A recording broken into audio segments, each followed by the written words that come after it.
Boa tarde a todos e a todas. Sejam bem-vindos à sessão comemorativa do Dia Nacional de Prevenção e Segurança no Trabalho. Para dar início à sessão, chamo ao palco o Subinspetor-Geral da Autoridade para as Condições do Trabalho, Dr. Nelson Ferreira.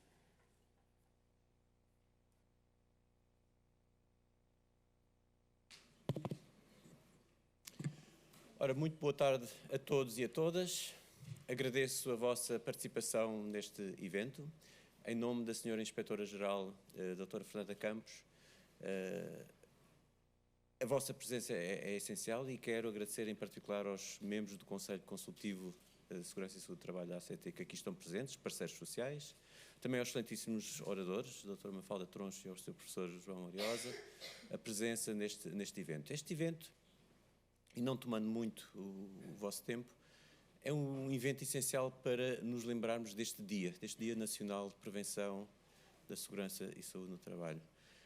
Para nos lembrarmos e, de certa forma, dar homenagem a quem, infelizmente, sofreu, famílias e trabalhadores, o impacto de um acidente no trabalho, e é uma homenagem que se faz lembrando esse passado, mas também é um dia para nos lembrarmos do futuro, lembrarmos do que ainda falta fazer, lembrarmos do caminho que ainda é preciso percorrer e lembrarmos que esta cultura, que é essencial existir em todas as empresas, em todos os empregadores, mas também em todos os trabalhadores, em última análise em todos nós, porque é a cidadania também, esta cultura é uma cultura que se tem que ir fazendo dia a dia, que se tem que ir comunicando, informando, assimilando, fazendo nossa, para que de facto, através desta cultura, a prevenção exista. E a prevenção não é algo que seja imposto por uma lei ou imposto por regras externas, mas que seja uma maneira de ser, uma maneira de estar no dia a dia do trabalho. Porque, de facto, trabalhar e sofrer acidentes não conjuga. Temos que trabalhar e ter as condições necessárias para que o trabalho seja digno, no sentido de que possamos dele retirar aquilo que é necessário e voltar para a nossa família, para a nossa esfera pessoal, de uma forma natural e positiva. Mais uma vez agradeço a todos os que irão participar. Darei já de seguida a palavra à Dra. Mafalda Troncho, da Organização Internacional do Trabalho, e agradeço a todos mais uma vez também a vossa presença aqui. Muito obrigado.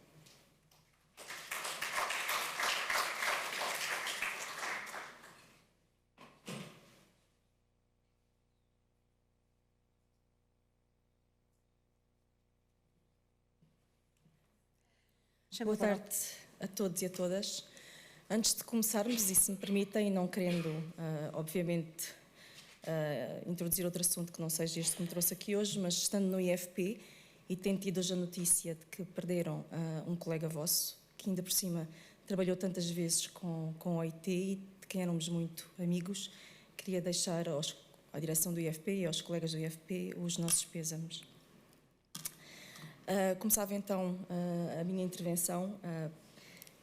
Eu quero, em nome da OIT e do escritório em Lisboa, mais uma vez agradecer o convite que a ACT nos fez para nos associarmos a este Dia Nacional de Prevenção e Segurança no Trabalho, que é também um dia internacional em memória dos trabalhadores vítimas de acidentes de trabalho e doenças profissionais. É com muito prazer que aqui estamos. Aliás, a ACT e a OIT Lisboa já há muitos anos que cooperam em diversas matérias e acho que este Dia Nacional simboliza muito bem esta cooperação que nós temos e é com renovado prazer que estou aqui. Quero cumprimentar os representantes e os colegas da ACT, na pessoa do Sr. Subinspetor-Geral, e também os colegas do IFP na pessoa, ou nas pessoas dos representantes do IFP aqui presentes, agradecendo o simpático acolhimento que nos fazem na vossa casa. Quero também, em especial, agradecer aos representantes dos parceiros sociais aqui presentes.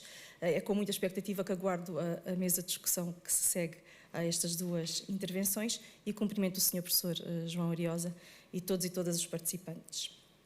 Para além de ser um prazer estar aqui convosco, é também uma responsabilidade acrescida, porque, como sabem, desde 2022 que ambientes de trabalho seguros e saudáveis constituem um princípio e direito fundamental no trabalho e acho que a todos nós isso nos convoca para uma responsabilidade muito acrescida a que este dia dá corpo. A melhoria das condições de trabalho e, em particular, a segurança e saúde no trabalho estão no centro da missão da OIT, como sabem, desde a sua constituição. O documento fundador da OIT, a sua constituição de 1919, já assumia a necessidade de ter como prioridade urgente as condições de trabalho e a proteção dos trabalhadores contra doenças profissionais e acidentes de trabalho. Já devem ter percebido que estou constipada, portanto peço desculpa pela minha voz. De 1919 até aos dias de hoje, o progresso a que temos assistido é notável, mas os números permanecem avassaladores. Eu não vou repeti-los porque provavelmente nós vamos ouvi-los ao longo do dia, mas há pelo menos um que eu gostaria de destacar. Há 2 anos, quando a OMS e a OIT publicaram um relatório mundial de monitorização dos acidentes e das doenças profissionais relacionadas com o trabalho, estimavam que as doenças e os acidentes relacionados com o trabalho eram responsáveis e são responsáveis por 1,9 milhões de mortes em todo o mundo. E só este número chega para nos convocar para esta batalha. Face à prevalência desta tragédia, a comunidade internacional assumiu o entendimento de que não há trabalho digno sem segurança e saúde no trabalho. E é assim que a meta 8 do ODS 8 prossegue a proteção dos direitos laborais e a promoção de ambientes de trabalho seguros e saudáveis para todos os trabalhadores, em particular os grupos mais vulneráveis. E foi então neste quadro que a Conferência Internacional de Trabalho da OIT, em 2022, finalmente assumiu os ambientes de trabalho seguros e saudáveis como um princípio e direito fundamental no trabalho. Creio que face aos desafios que a mudança transformativa a que o mundo do trabalho está sujeito e no rescaldo das dificuldades que a pandemia nos trouxe e que tornavam evidentes esta matéria, esta decisão dos constituintes tripartidos da OIT, governos e parceiros sociais, revelam bem o compromisso dos atores-chave do mercado de trabalho em prosseguir a construção de ambientes seguros e saudáveis.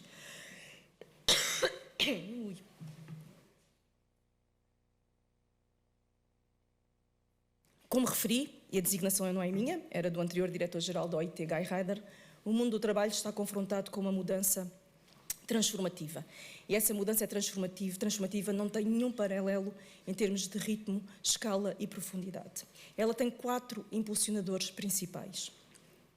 As alterações demográficas, que têm características diferentes em função da parte do globo em que nós nos encontramos, a chamada 4ª revolução tecnológica, uma globalização que continua a ser muito injusta em termos de redistribuição dos seus resultados e as alterações climáticas que se tornaram impossíveis de negar. Assim, o relatório da OIT deste ano decidiu debruçar-se precisamente sobre um destes impulsionadores, a questão das mudanças climáticas. Não é a primeira vez que a OIT se debruça sobre este tema. Talvez alguns de vós se recordem de um relatório muito interessante que saiu em 2020 sobre as questões do stress climático e das recomendações que fazia, mas este ano a OIT quis prestar esta atenção mais cuidada sobre um tema em que a ligação direta entre as alterações climáticas e o impacto que tem na saúde de trabalhadores e trabalhadoras em todo o mundo se tornaram muito evidentes. Não só essa ligação, mas também o impacto que tem do ponto de vista financeiro nas empresas e nas sociedades em gerais, uma vez que muitos dos fenómenos extremos são completamente disruptivos da atividade económica ou levam mesmo à destruição das infraestruturas, e isso entra pelas nossas casas através da televisão em muitos momentos. É assim, do interesse de todos, governos, empregadores e trabalhadores, que se decidiu, dentro da OIT, olhar para este tema com olhos mais atentos. E olhar para esta realidade passa também por estudá-la, por percebermos exatamente o impacto destas alterações climáticas na saúde e segurança no trabalho. E o que o relatório que este ano lançamos nos demonstra é que estas resultam num conjunto de eventos impactantes que agrupamos em 6 áreas principais e que aqui são destacadas pela gravidade e pela dimensão dos efeitos que têm sobre trabalhadores e trabalhadoras. A primeira é o calor excessivo, a radiação ultravioleta, os eventos meteorológicos extremos, a poluição atmosférica nos locais de trabalho, as doenças transmissíveis por vetores e as alterações de produtos fitofarmacêuticos na agricultura. Então, qual é o impacto destes 6 fenómenos principais. Os números apresentados no relatório são bastante expressivos. 2,41 mil milhões de trabalhadores encontram-se expostos ao calor excessivo no local de trabalho. A OIT estima igualmente que 85 milhões de lesões profissionais e 2.285 milhões de lesões profissionais e 18.960 mortes estejam relacionadas com a exposição ao calor excessivo, motivados pelo aumento global das temperaturas. Entre os trabalhadores com maior risco de exposição, contam-se aqueles que desenvolvem atividades fisicamente exigentes, especialmente no setor agrícola e da construção. Outros grupos de trabalhadores vulneráveis, especialmente nas regiões mais quentes, podem ter necessidade de maior proteção para evitar e atenuar impactos severos na sua saúde, originados pelo stress térmico, insolação, entre outros. Também a exposição à radiação ultravioleta evidencia um número considerável de 1,6 milhões de pessoas expostas e mais de 18.960 mortes relacionadas com cancro de pele, sem contar com lesões não mortais como queimaduras solares, lesões oculares, etc. Quanto aos valores de exposições profissionais à poluição atmosférica nos ambientes de trabalho, o relatório destaca 1,1 milhões só na agricultura. Neste setor, mais de 300 mil trabalhadores e trabalhadoras morrem anualmente devido a envenenamento pela utilização de pesticidas, citando apenas alguns exemplos. O relatório destaca ainda os grupos de trabalhadores e trabalhadoras em especial situação de vulnerabilidade, dado, por exemplo, o elevado risco que muitos correm quando expostos a ondas de calor e frio extremo ou a fenómenos secundários como os incêndios florestais. E neste caso faz referências muito específicas, por exemplo, a bombeiros ou ao pessoal dos serviços de emergência e de saúde, estes últimos muito expostos a doenças transmitidas por vetores, como é o caso da malária e do dengue. Outros grupos referenciados como necessitando proteção ou atenção especial são os migrantes, as grávidas, jovens e trabalhadores idosos ou trabalhadores com portadores de deficiência.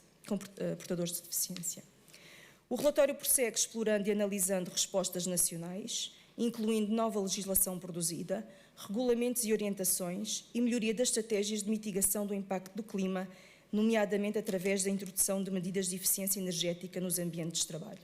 Eu acho que esta abordagem é muito interessante porque o que os colegas que fizeram o relatório fizeram foi olhar para os diferentes Estados-membros da OIT e verificar quais são as práticas que estão a ser empreendidas por cada um destes Estados-membros, procurando identificar aqui práticas e boas práticas que possam fazer sentido para a comunidade internacional.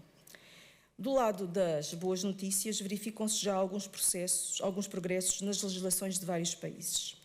No entanto, muitos trabalhadores do mundo inteiro encontram-se em situação de exposição frequente e prolongada a temperaturas muito elevadas, ondas de calor ou de frio extremo, a elevados níveis de poluição atmosférica e radiação ultravioleta.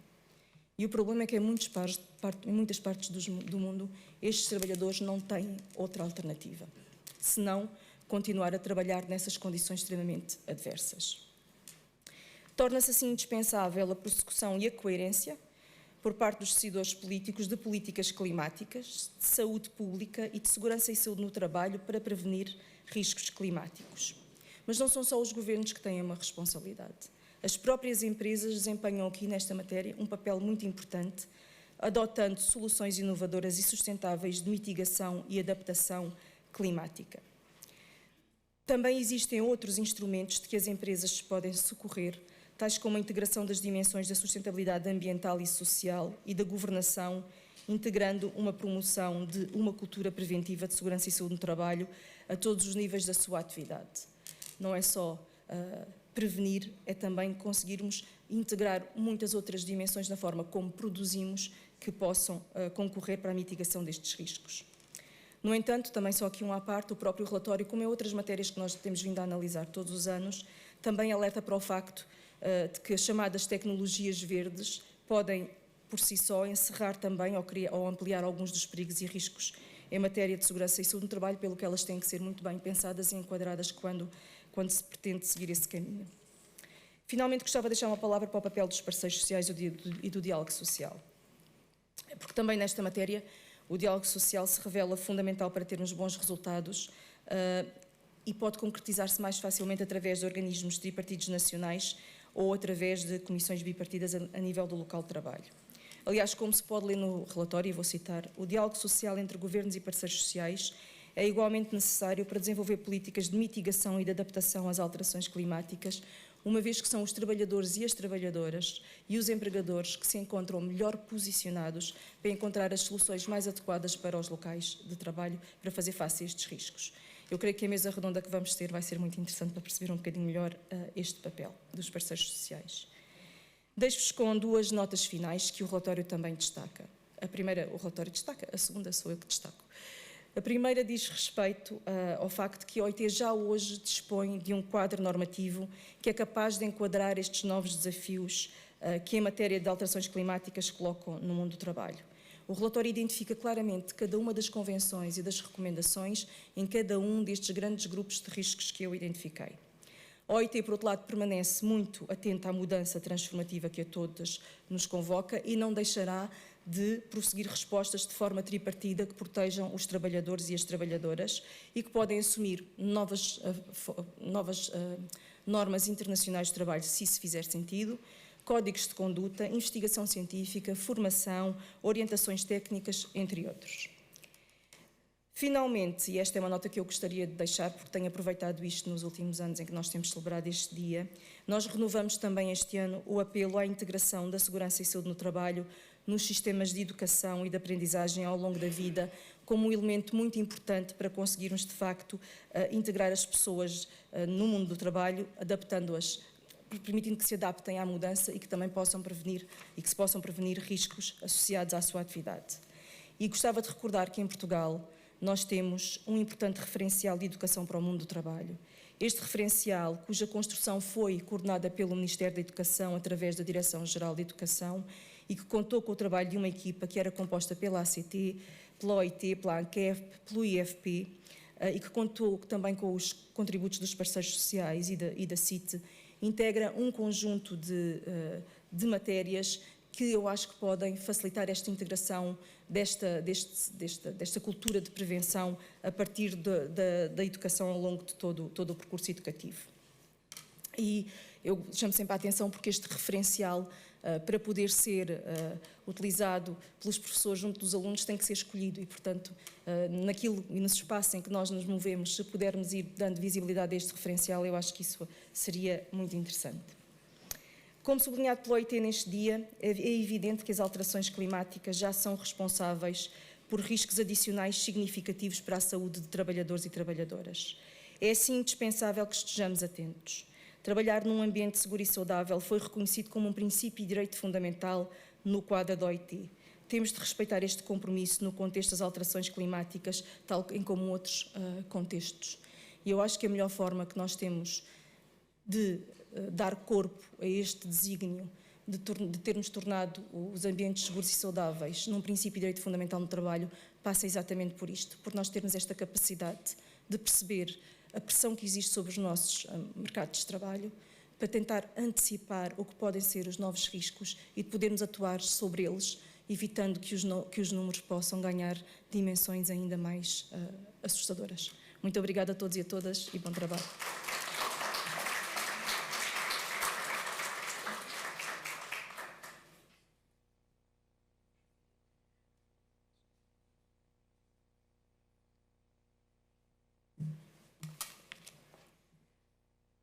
Para abordar o tema Metamorfoses no mundo do trabalho, desafios futuros para a segurança e saúde no trabalho, chamo ao palco João Ariosa, professor do Instituto Politécnico de Setúbal e investigador no Centro Interdisciplinar de Ciências Sociais da Universidade Nova de Lisboa.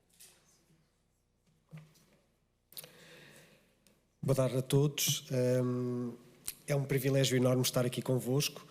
Espero que aproveitem os debates ao longo aqui da nossa sessão. Um agradecimento especial à ACT por ter organizado este evento e pelo convite também que me dirigiu, o qual muito me honra. Bom, de facto, aquilo que vos proponho abordar aqui hoje é discutir aqui um bocadinho o papel do trabalho no mundo contemporâneo e o quão positivo ou negativo esse mesmo trabalho pode, digamos que, ter implicações para a saúde e para a segurança dos trabalhadores. Bom, efetivamente, quando nós saímos de casa para irmos trabalhar, de facto, o fruto do nosso esforço e do nosso trabalho, isso significa que esse esforço e esse, digamos que, fruto desse nosso mesmo trabalho implica que é a oferta que nós fazemos ao bem comum, ou seja, o fruto do nosso trabalho é aquilo que nós vamos oferecer ao bem comum, à sociedade. E, portanto, quando um trabalhador morre, adoece, acidenta-se durante a sua jornada de trabalho, isso significa que é não apenas uma hecatombe individual, mas também uma hecatombe social. E, portanto, é nessa lógica que estaremos aqui a homenagear, e este dia é marcante exatamente por causa desse aspecto, homenagear as vítimas de acidentes de trabalho e de doenças profissionais. Bom, é verdade que o mundo do trabalho hoje está pródigo em algumas desregulações, e a desregulação do trabalho significa também a desregulação da vida, e é importante nós termos em conta que o trabalho hoje foi no passado e continua a ser hoje uma dimensão absolutamente central na vida das pessoas. Entre outras coisas, entre muitas outras coisas, porque a principal fonte de subsistência das pessoas é precisamente por via do trabalho. E, portanto, quando essa fonte de subsistência garante a qualidade de vida dos trabalhadores, portanto, esse mesmo trabalho é importante. Agora, o que nós podemos verificar todos os dias é que, efetivamente, o mundo do trabalho contemporâneo é pautado por algumas desregulações. E, portanto, essas desregulações vão, digamos, direcionar essa população trabalhadora para, em alguns casos, para a periferia da existência e da dignidade humana por via do trabalho. E isso é preocupante e, portanto, algumas das políticas provavelmente terão que ser invertidas, caso contrário continuaremos a ter precariedade, mal-estar, ansiedade, depressões, suicídios relacionados ao trabalho e, claro, adoecimentos, alguns fatais e acidentes de trabalho. Bom, este enquadramento serve para, digamos que, dar mote ao tópico principal da minha apresentação, que será as transformações ou as metamorfoses no mundo do trabalho contemporâneo. E, pegando no caso concreto português, se nós pensarmos há 50 anos atrás, eu vou-vos dar os dados precisamente de há 50 anos, de 1974, no setor primário tínhamos cerca de 34,9% da população ativa estava alocada neste setor, no setor secundário 33,7% e no setor terciário 31,4%. Ou seja, isto significa que há 50 anos atrás, mais ou menos a população ativa portuguesa ela estava quase equitativamente distribuída por estes três setores de atividade. O que se verifica hoje, na atualidade, dados recentes de dezembro de 2023, o que se verifica é o seguinte: no setor primário de atividade temos 2,8% da população ativa, no setor secundário, portanto, indústria, temos 25,2% e no setor terciário temos 72% da população ativa. Ou seja, isto significa que houve uma mudança radical de trabalhadores, ou seja, passámos de uma espécie de trabalho material para um trabalho imaterial, ou seja, esta transformação, esta metamorfose da população ativa significou, obviamente, entre muitas outras coisas, uma transformação dos tipos de riscos aos quais os trabalhadores estão expostos. E, obviamente, que os trabalhadores do setor primário, portanto, agricultura, pescas, ou do setor secundário, indústria, que afetam essencialmente a integridade física dos trabalhadores, não têm tanto a ver com os riscos ocupacionais dos trabalhadores do terceiro setor, que estão muito mais vulneráveis à saúde mental e não tanto à saúde física. Não que os problemas da saúde física dos trabalhadores estejam resolvidos, muito longe disso. O problema é que, digamos, como a maioria da população ativa está direcionada para o setor terciário, e, portanto, o trabalho imaterial, ou seja, bens, a produção de serviços, essencialmente, comércio e serviços, naturalmente que a tipologia de riscos é outra. E, portanto, esta transformação dos riscos implicou um aumento significativo do número de doenças profissionais e uma diminuição do número de acidentes de trabalho. Esta é a tendência face a estes números. Mais uma vez, volto a sublinhar que os problemas relacionados com acidentes de trabalho estão muito longe de estar resolvidos e portanto, apesar da maior incidência das patologias laborais do foro mais psíquico ou mais mental, digamos assim, se deve exatamente a este aumento da população ativa. Bom, uma outra das transformações que esteve na base, e é esta que eu também queria aqui discutir convosco, e muito fruto da pandemia que nós vivemos recentemente, foi o teletrabalho. É verdade que a figura jurídica do teletrabalho ela não é nova, mas ela, digamos que ampliou-se significativamente a partir da pandemia, enfim, por questões de natureza de saúde pública, naturalmente, mas, ao que parece, o teletrabalho veio para ficar e está a ampliar-se. E, portanto, é também preciso ver quais foram as implicações desse mesmo teletrabalho na saúde e na segurança dos trabalhadores. Bom, efetivamente hoje o teletrabalho vai-nos colocar algumas questões que estão longe de estar totalmente esclarecidas, nomeadamente ao nível da saúde, da segurança, das relações sociais, particularmente aquelas que compõem o nosso agregado familiar. É importante não esquecer um aspecto que será importante, que é o facto de hoje o teletrabalho estar a aumentar, esse mesmo teletrabalho está a transformar a casa, a habitação dos trabalhadores numa espécie de escritório da empresa e, portanto, com todas as implicações que isso tem para a saúde e segurança dos trabalhadores. Musculoesqueléticas, saúde mental, relações familiares, etc.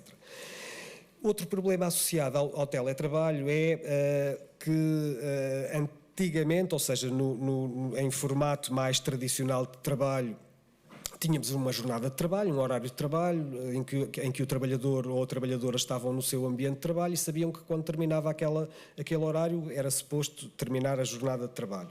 E, portanto, havia uma separação muito clara e muito óbvia entre tempo de trabalho e tempo de não trabalho, ou, se quiserem, tempo de lazer. Hoje em dia, com o teletrabalho, essa separação ficou mais ténue e, portanto, é bem menos óbvia. Esse horário, digamos que mais fixo, ficou menos óbvio e os trabalhadores queixam-se disso também. Outro aspecto que o teletrabalho também nos trouxe foi um aumento do controlo da vigilância por parte das organizações aos trabalhadores. Claro que não é o caso europeu, mas em outros cantos do mundo esse controlo e essa vigilância vão muito para lá daquilo que seria aceitável, nomeadamente vão verificar quanto tempo é que o trabalhador não está sentado, vão vigiar quantas vezes foi à casa de banho, etc. E, portanto, coisas absolutamente desumanas. Não é exatamente o caso português, mas ainda assim, em outras partes do mundo, isso verifica-se. Há também, já apesar desta figura ser relativamente recente, há relatos de trabalhadores que verificam que uma espécie de uma utilização abusiva desta figura de teletrabalho, muitas vezes coagindo os trabalhadores a aceitarem este formato de trabalho, sob pena de ou não lhes ser facultado um contrato de trabalho ou até serem demitidos, o que obviamente viola de forma muito clara e muito óbvia o espírito da Lei 83 de 2021, que é a Lei do Teletrabalho, mas ainda assim estas situações ocorrem. Aparentemente, as metas e os objetivos de trabalho parecem estar a intensificar-se, há uma intensificação do trabalho por via do teletrabalho e, portanto, também por essa via da intensificação de um trabalho, um certo mal-estar. É verdade que o teletrabalho também, para não acharem que a minha apresentação digamos que excessivamente assimétrica, é verdade que o teletrabalho tem muitas vantagens e os trabalhadores também defendem que essas vantagens existem.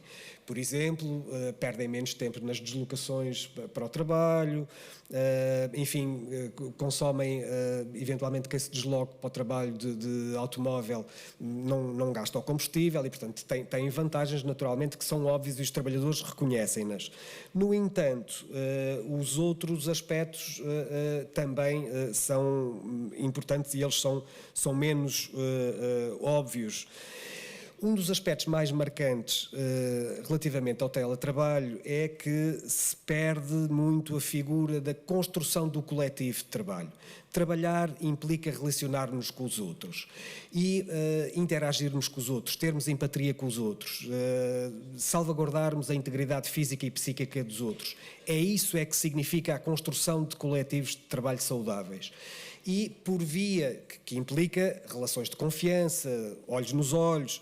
E, portanto, por via do teletrabalho, estas figuras, estas interações sociais, elas perdem-se exatamente porque o trabalhador está isolado na sua casa, no seu ambiente doméstico e, portanto, não estabelece relações de confiança com os outros e, ao não estabelecer relações de confiança, de solidariedade, de empatia, de entreajuda, etc., obviamente que a construção dos coletivos de trabalho, que são absolutamente imprescindíveis para o bom fluir da produção, ficam naturalmente comprometidos. Outro aspecto que também é discutido nos estudos que vão já sendo paulatinamente feitos sobre o teletrabalho é, digamos que, o facto dos trabalhadores aceitarem este novo, entre aspas, formato de trabalho, está relacionado com a degradação das relações de trabalho dentro das organizações e em algumas delas, como é do conhecimento geral, algumas organizações têm um ambiente laboral tóxico e, portanto, sendo tóxico, as pessoas querem fugir de lá e a forma de fugirem, uma das formas de fugirem desses ambientes mais tóxicos que se vivenciam dentro das organizações é precisamente por via do teletrabalho. Ou seja, é uma forma de evitar o sofrimento relacionado com o trabalho. E hoje o trabalho é uma das principais fontes do sofrimento humano. Bom, talvez a médio e longo prazo ficará mais claro que este isolamento dos teletrabalhadores, esta perda de contacto face a face entre trabalhadores, provavelmente vai fazer aumentar os níveis de stress, de burnout, de depressões, de ansiedade, vai aumentar a conflitualidade, quer com colegas, quer também com familiares, incluindo, por exemplo, o aumento de episódios de violência doméstica, e tudo isso vai, com certeza, degradar e afetar a produção e a produtividade. E, portanto, o teletrabalho não é só, digamos que uma maravilha e, portanto, tem alguns efeitos nocivos e contraproducentes e, portanto, são esses aspectos que também podemos e devemos ter em conta. Depois, já falei aqui um bocadinho neste aspecto, mas vale a pena ainda voltar a sublinhar, portanto, as relações de confiança, de solidariedade, de empatia, de companheirismo, elas ficam inibidas ou comprometidas, os coletivos de trabalho não se ficam coesos nem se constroem, portanto é a própria confiança entre trabalhadores que fica comprometida e isto, a médio e longo prazo, será terrível para a saúde física e psíquica dos teletrabalhadores. Outro aspecto que também não é de menor importância está relacionado com a dificuldade que, por exemplo, os técnicos de segurança e saúde no trabalho têm em avaliar os riscos ocupacionais dos teletrabalhadores. Os teletrabalhadores são obrigados a deixar os técnicos de segurança entrarem, ou mesmo os inspectores de trabalho. É verdade que a legislação que mencionei há pouco, ela clarifica estes aspectos, mas uma coisa é o que está na lei, outra coisa é a prática bem real e isso nem sempre estes dois aspectos andam de mãos dadas, como nós sabemos. Então isto levanta algumas questões de natureza ética, moral, digamos que se podemos ou não invadir, entre aspas, o ambiente doméstico e familiar dos trabalhadores, enfim, tudo isso são zonas cinzentas que, do meu ponto de vista, não estão ainda totalmente clarificadas, embora a legislação já aponte alguns aspectos. Bom, em resumo, então este novo formato de trabalho, novo ou seminovo formato de trabalho, designado como teletrabalho, ele levanta, como vocês puderam verificar, algumas dúvidas, algumas incertezas, questões que não estão totalmente resolvidas e esclarecidas e talvez exija um amplo debate sobre que novos caminhos é que o mundo do trabalho possa ainda ter. Bom, O teletrabalho era um dos aspectos que queria ver convosco, mas creio que ainda terei tempo de falar num outro aspecto relacionado com as metamorfoses do trabalho, que é o trabalho na era digital ou o trabalho por aplicativos. Essencialmente, na literatura científica usa-se um termo que aqui em Portugal talvez não seja tão conhecido, mas em outros cantos do mundo sim, que é o trabalho uberizado, ou o trabalho por aplicativo, o trabalho por plataforma. E essa é hoje uma das outras brutais transformações do mundo do trabalho, incluindo aqui em Portugal. E, portanto, houve uma transição de um trabalho assalariado para uma espécie de trabalho prestador de serviço, um trabalhador autónomo, um empreendedor que de empreendedor tem muito pouco. Enfim, não creio que um trabalhador com uma mochila às costas que vai entregar comida à casa de terceiros que a apanhou antes no restaurante possa ser designado de empreendedor. Enfim, isso é uma outra discussão que eu não terei tempo de ter aqui, mas com a qual eu se me permitem esta opinião, não concordo. E, portanto, na prática, aqueles trabalhadores por aplicativos devem ser considerados trabalhadores assalariados e aquilo que as apps, que os aplicativos fazem é uma burla aos Estados, é uma burla aos trabalhadores, é uma burla às condições de trabalho destas pessoas.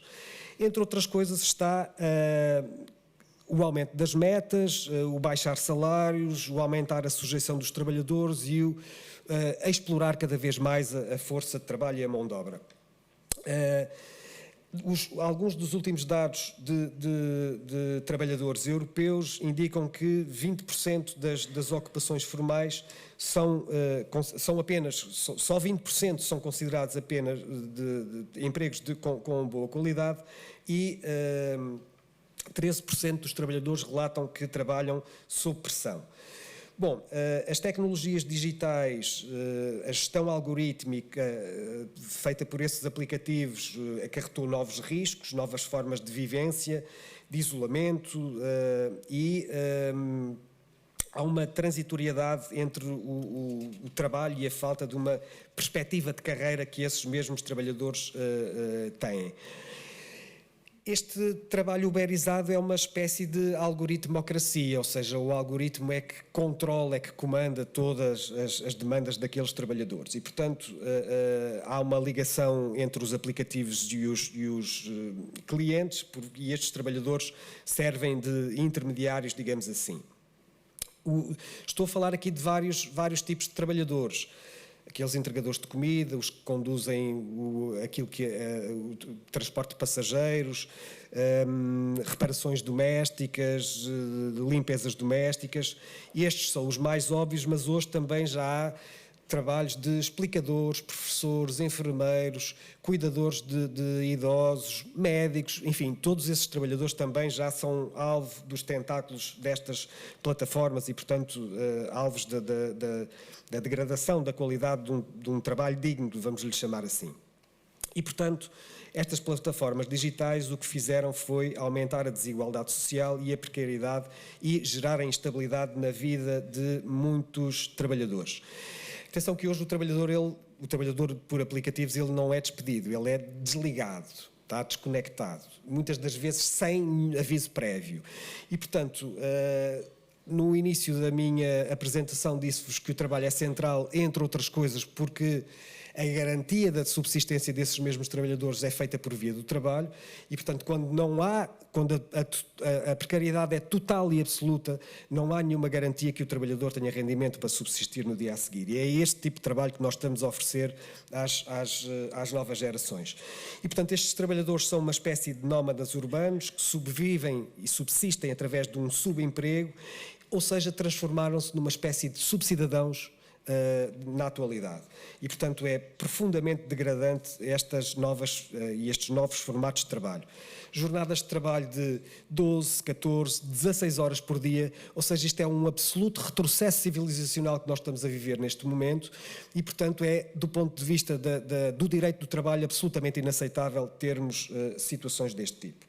Bom, eu creio que já estou adiantado no meu tempo, não é?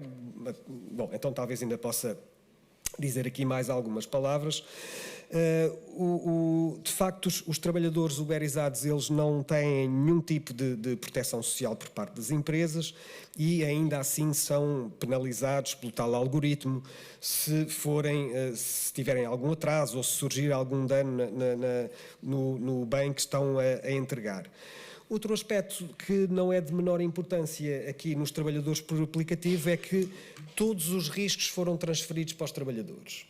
Ou seja, eles pagam o seguro, pagam a moto, pagam o carro, pagam as mochilas, pagam o fardamento, pagam o telemóvel, pagam a internet. Todos os equipamentos de trabalho que eles usam estão por sua conta e risco. Se sofrerem um acidente de trabalho ou se contraírem uma doença profissional, estão por sua conta e risco. Ou seja, é uma desregulação brutal da relação laboral, exatamente porque esta relação supostamente não existe.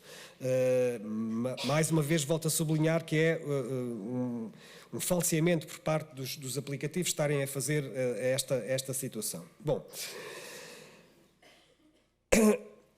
o que se verifica é que vou fazer aqui um neologismo, vou usar o termo flexexploração, que traduz exatamente um aumento da flexibilidade e um aumento da exploração destes trabalhadores e, portanto, esta flexexploração ela está longe de ser uma inevitabilidade económica, fruto digamos que decorrente da globalização. Ela é, acima de tudo, uma decisão política e gestionária das organizações.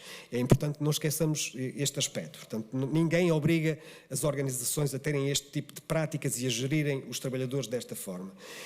E, portanto, esta ausência de legislação, ou a legislação que existe é muito ténue. Houve uma diretiva comunitária que saiu agora que vai ser adotada pelos Estados-membros com muita liberdade e, portanto, ainda assim, perdoem-me a expressão mais senso comum, eu acho que desta diretiva comunitária o que vai resultar é que a montanha vai parir um rato, e mais uma vez perdoem-me a expressão, mas tudo aponta nesse sentido, para mal de todos nós enquanto humanistas e desejosos de que exista um trabalho digno nas nossas sociedades, e portanto a legislação não está a conseguir cumprir com estes trabalhadores, está a transformar a sua relação de trabalho como uma relação atípica e, portanto, aumentando a tal exploração. Bom, quanto às condições de trabalho destes trabalhadores, muitos deles estão expostos a todo o tipo de intempéries, chuva, frio, calor, umidade, das mais extremas possíveis. Em certos casos, o esforço físico é intenso. E, por exemplo, todos nós já vimos alguns trabalhadores, entregadores de comida, a maioria vão com moto, mas também já vimos alguns a fazerem de bicicleta. Significa que alguns deles têm que pedalar cerca de 80 km por dia, ou mais, em alguns casos, dependendo do seu local de habitação. E, portanto, entre outras coisas, isto é uma autoexploração do corpo e da própria mente. Estão sujeitos a todo o tipo de acidentes, incluindo fatais no trânsito, não têm direito a qualquer tipo de proteção porque ninguém é o seu empregador, estão particularmente propensos a ser vítimas de insultos, assédios, assaltos, incluindo com violência, porque muitas das vezes têm que ir a zonas das cidades menos nobres, vou dizer assim para ser simpático, portanto estão sujeitos a todo esse tipo de condições degradantes, não têm direito a folgas, a férias, não têm descanso a fins de semana. Algumas das entrevistas que fiz com outros colegas investigadores, verificamos que a maioria destes trabalhadores trabalha 7 dias por semana e, portanto, raramente tira uma folga. Muitas vezes oferem um salário abaixo do salário mínimo nacional, porque, digamos que o seu salário depende da bondade, entre aspas, do Deus algoritmo, não é? E, portanto, este Deus algoritmo é que comanda as demandas desses trabalhadores. E se naquele dia o algoritmo decidir que não vai dar nenhuma entrega àquele trabalhador ou nenhuma tarefa, ele ganha 0, não é? Portanto, todo o tempo de trabalho está, e, portanto, todos os riscos e todo o tempo de trabalho está por conta do trabalhador. Ou seja, estes aplicativos apenas pagam o tempo real de serviço.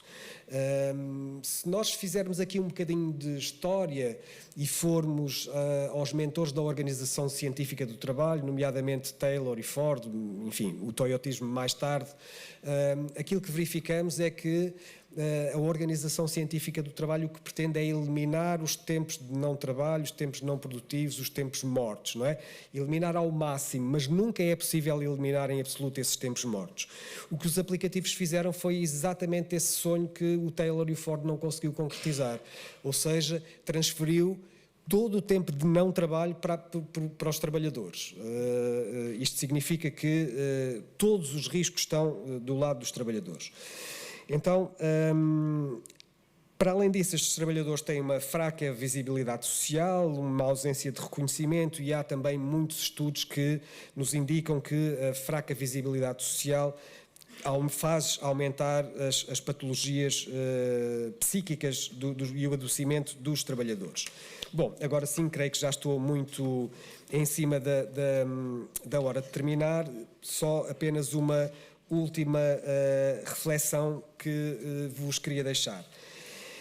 Efetivamente, o caminho que nós estamos a trilhar para o mundo do trabalho contemporâneo é, no mínimo, assustador e, portanto, vamos tentar inverter esta tendência desastrosa, que é um dos grandes desafios da contemporaneidade, de modo a que o legado que a nossa geração está a deixar às gerações futuras não seja um legado tenebroso. Tá? Muito obrigado pela vossa atenção.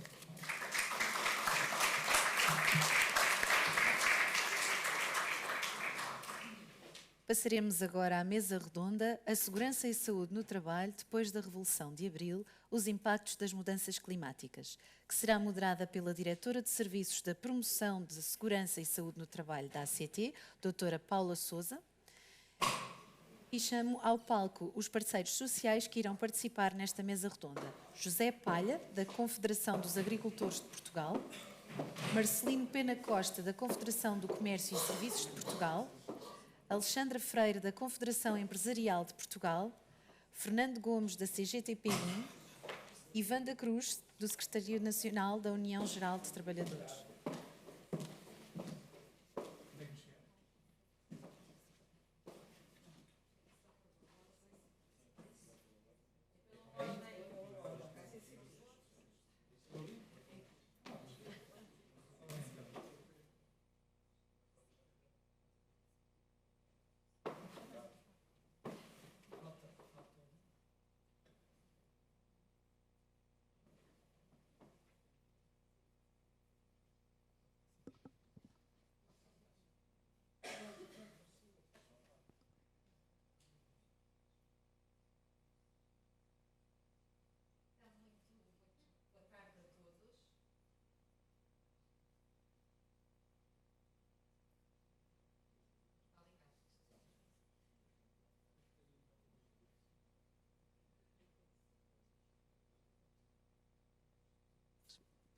Acho que não.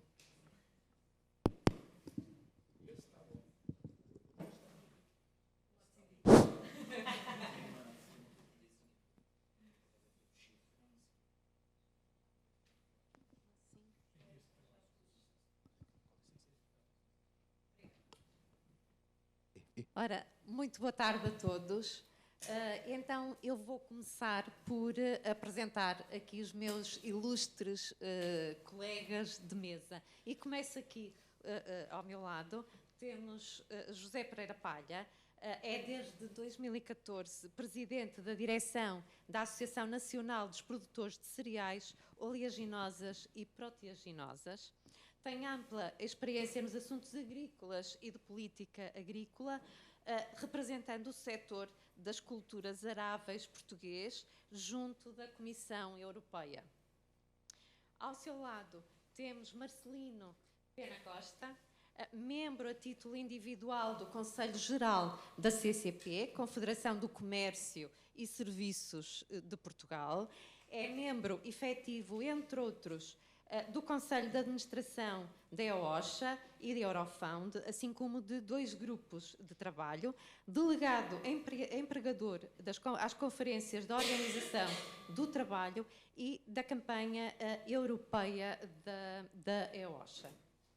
Ao seu lado tenho Alexandra Freire, que Foi jurista da Confederação dos Agricultores de Portugal entre 1995 e 2022 e desde essa data é jurista na Direção de Relações Sociolaborais da CIP.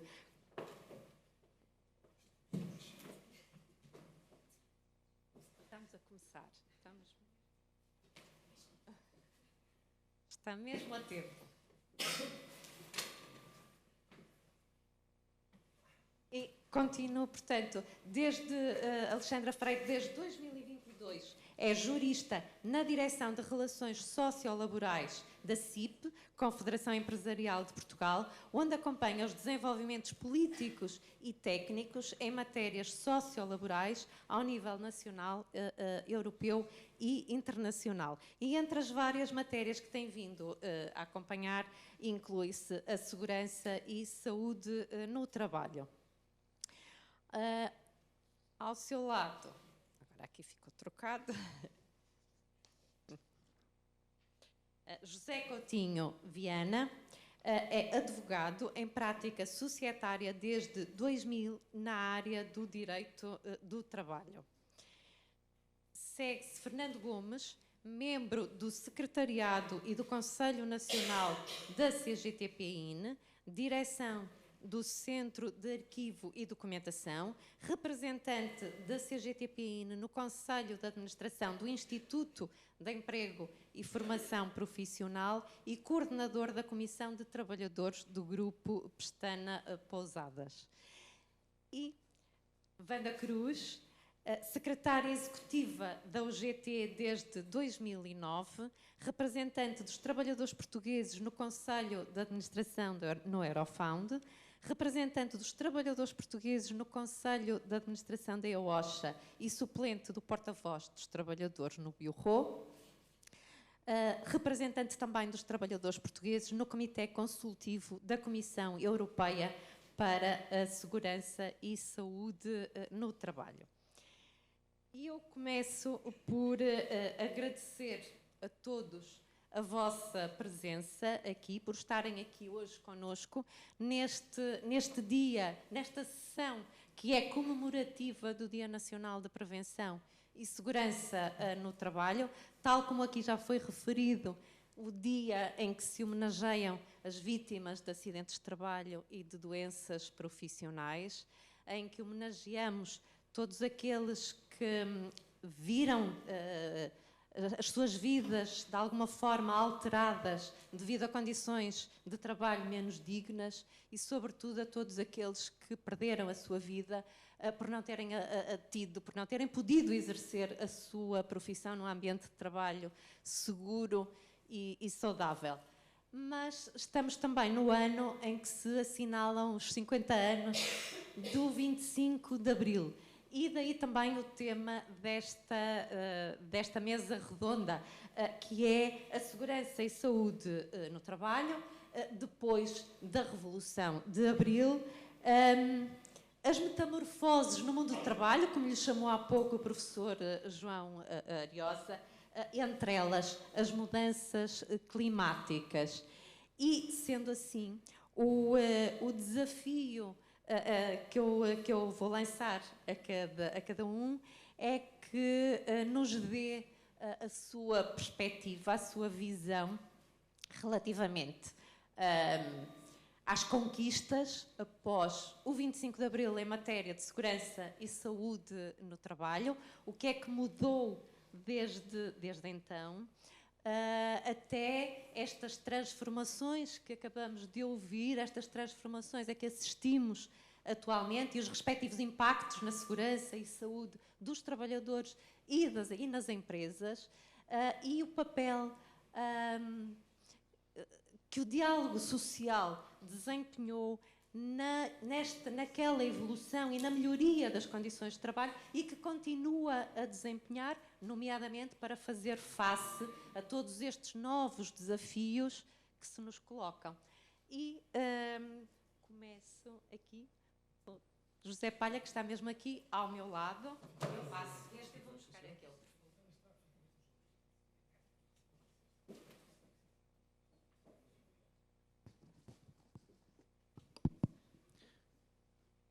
Muito obrigado.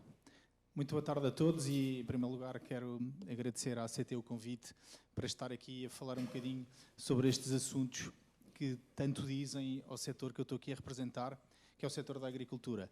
De facto, não só a Revolução do 25 de Abril, mas muitos outros fatores afetam decididamente a maneira como o setor agrícola olha para a segurança no trabalho. Não apenas a Revolução, como disse, mas também o facto de haver um maior conhecimento da sociedade, uma necessidade do setor se adaptar às exigências dos consumidores, porque, no fundo, o nosso setor é a produção de alimentos e cada vez mais a sociedade se preocupa da forma como esses alimentos são produzidos, e também muito pela evolução da tecnologia e da eficiência na utilização de todos os recursos. Ora, nos últimos, talvez, 20 anos, temos assistido a uma evolução muito, muito grande em termos de tecnologia e no equipamentos essencialmente utilizados na agricultura. E nós vínhamos há 40, 50 anos uma empresa agrícola, não estamos a falar dos pequenos agricultores que infelizmente não têm a capacidade de ter as mais modernas tecnologias, mas nas zonas de maior propriedade, em que existem mais trabalhadores e que esta questão se punha com muitos acidentes de trabalho, que têm vindo a ser reduzidos muito por via da melhoria das condições que as máquinas têm hoje em dia. Os tratores são equipados com ar-condicionado, a exposição que esses trabalhadores têm aos produtos fitofármacos, que hoje em dia têm um grau de toxicidade muitíssimo inferior, até por via da legislação comunitária, e todos o conhecimento científico que hoje existe da utilização dos produtos fitofármacos e dos cuidados que todos os trabalhadores hoje em dia, nas empresas que têm trabalhadores, volta a separar aqui a questão da pequena agricultura e familiar da agricultura empresarial, que é um tema completamente diferente, enquanto na agricultura empresarial nós temos, até por via dos controlos da ACT, com uma atitude até pedagógica, que eu acho que tem sido muito importante. Eu, inclusivamente, falo por experiência própria, tive uma visita da ACT o ano passado e viraram-me do avesso a exploração completamente, mas com uma atitude pedagógica, e identificaram claramente algumas coisas que eu não estava a cumprir e disseram-me: o senhor tem que corrigir isto, e assim foi. E também por isso, por esta atitude de controle e de haver alguma pedagogia nesta área, as empresas agrícolas estão hoje focadas e a preocupação com a saúde e segurança dos trabalhadores está sempre presente, mas muitas coisas que não eram cumpridas, eu até falo mais em questões burocráticas, mais até do que questões de segurança. Mas enfim, a agricultura empresarial tem esta preocupação evidente. No caso da pequena agricultura familiar, aí o caso muda completamente de figura. Nós temos uma população rural muitíssimo envelhecida e muito pouca. 70% da população portuguesa vive na região do litoral, o interior está cada vez mais abandonado e nós não temos renovação geracional na produção agrícola da pequena agricultura.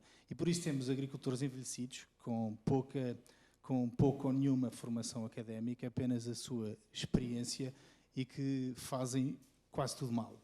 E nós assistimos a um flagelo, a quantidade de mortes que temos anualmente com acidentes com tratores, muito este tipo de agricultores que não cumprem as normas de segurança porque sempre fizeram daquela maneira enfim, não lhes faz sentido fazer de uma forma diferente, porque têm máquinas obsoletas, e isso é um problema real.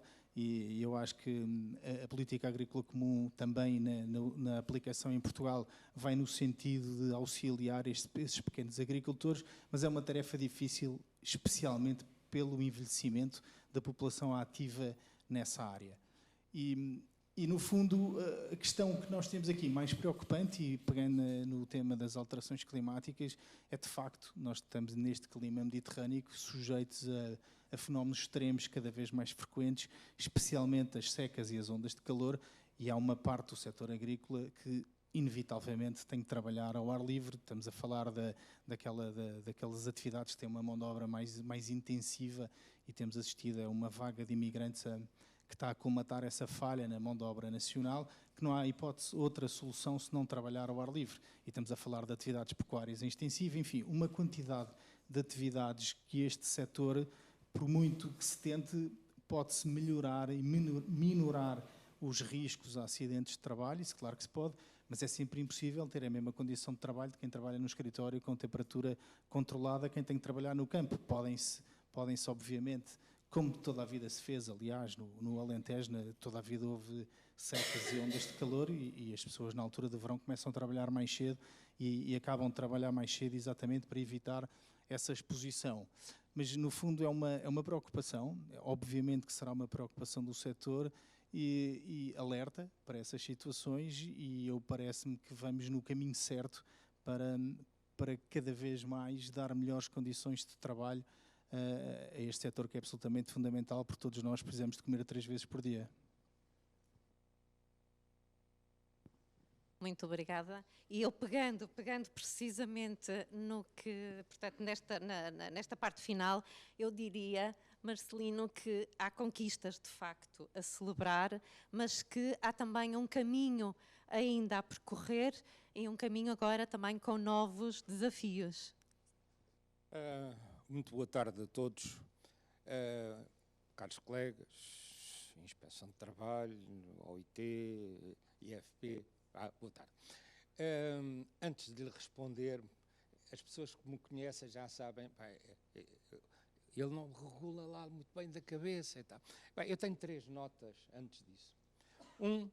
É agradecer à doutora Mafalda Troncho o ter também sintetizado aquele documento extraordinário que a OIT fez a propósito das alterações climáticas, que eu li com muito cuidado e deu-me uma grande satisfação de ouvir que, pelo menos, os presentes ficaram com uma ideia muito completa e quem tiver tempo, acho que deviam ler com cuidado o documento.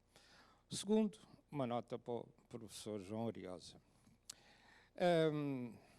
Sabe, há uma coisa que quando estava aqui a falar, eu dizia assim, eu fiz alguns comentários para a esquerda e para a direita, então, não tem nada de política, para a esquerda e para a direita, era para as pessoas que estavam à minha esquerda e à minha direita, não tem nada a ver com isso. Dizer assim, está bem, sim senhor, então, há coisas com que eu discordava com aquilo que estava a dizer, e dizia assim, isto seria muito interessante que a ACT pedisse ao professor para voltar a fazer a mesma coisa e ter os parceiros sociais e ter pessoas da ACT para podermos discutir, porque isto estar a enumerar, por exemplo, em questão do teletrabalho, eu aí tive várias coisas que por exemplo, não concordo, não é assim, pela experiência que eu tenho, para aquilo que eu conheço, etc, etc.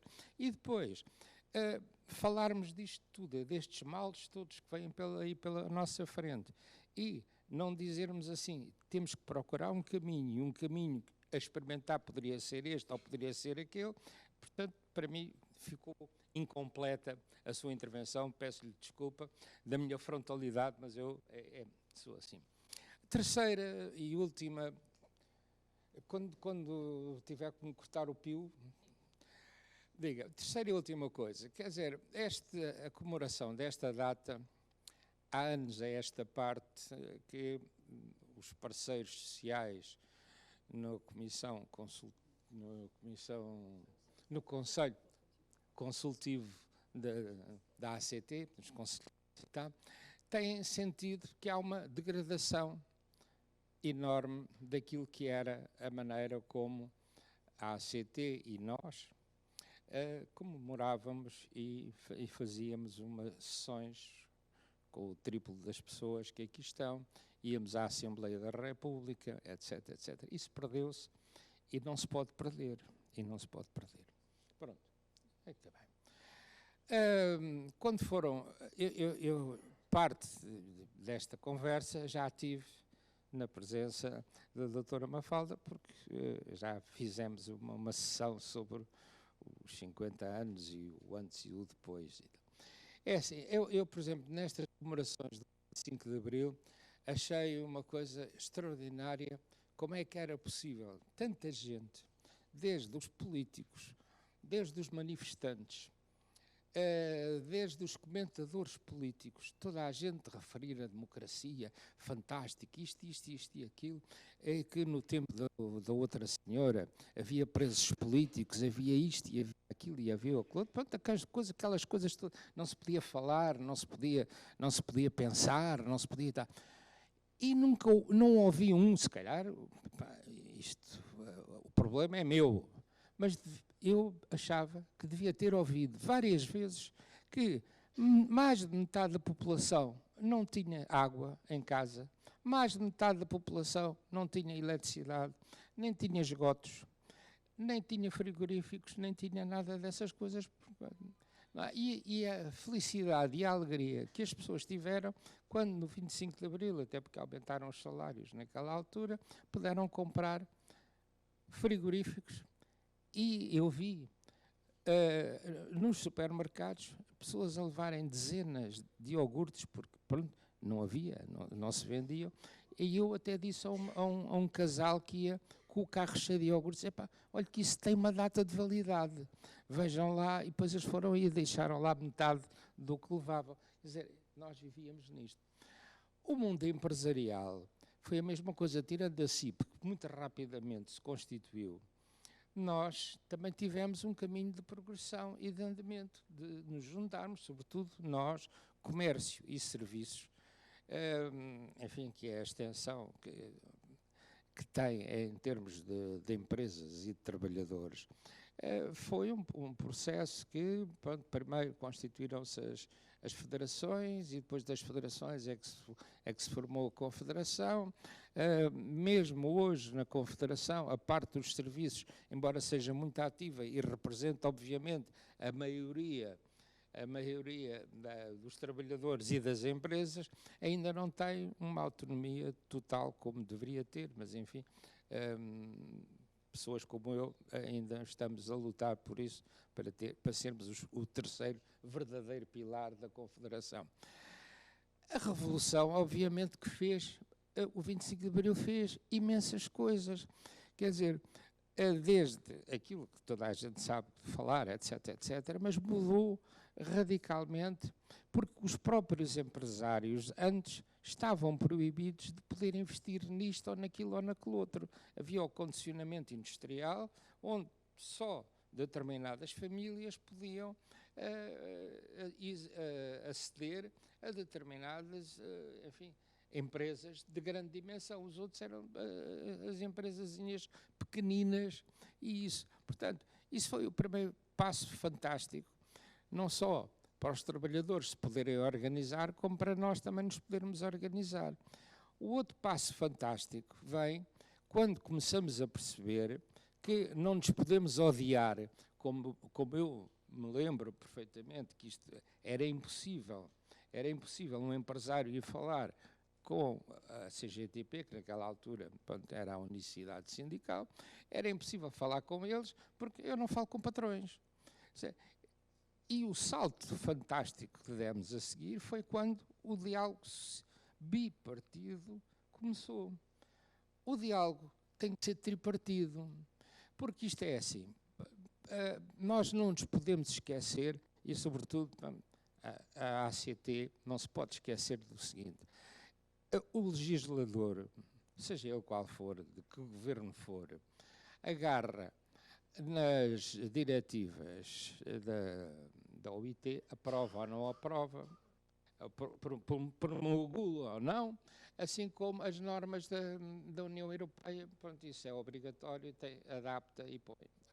Agora, o que diz respeito ao trabalho, se não houver a partir daí um diálogo tripartido, sobretudo entre a ACT e os parceiros sociais, essas coisas são muito difíceis de serem cumpridas. São difíceis de serem cumpridas porque ninguém está sensibilizado para essas matérias. E esse esforço tem que partir de vocês, de connosco convencer-nos a que nós atuemos junto das associações que representamos para que se possa, com campanhas, com esclarecimento, etc., etc., dar saltos e coisas.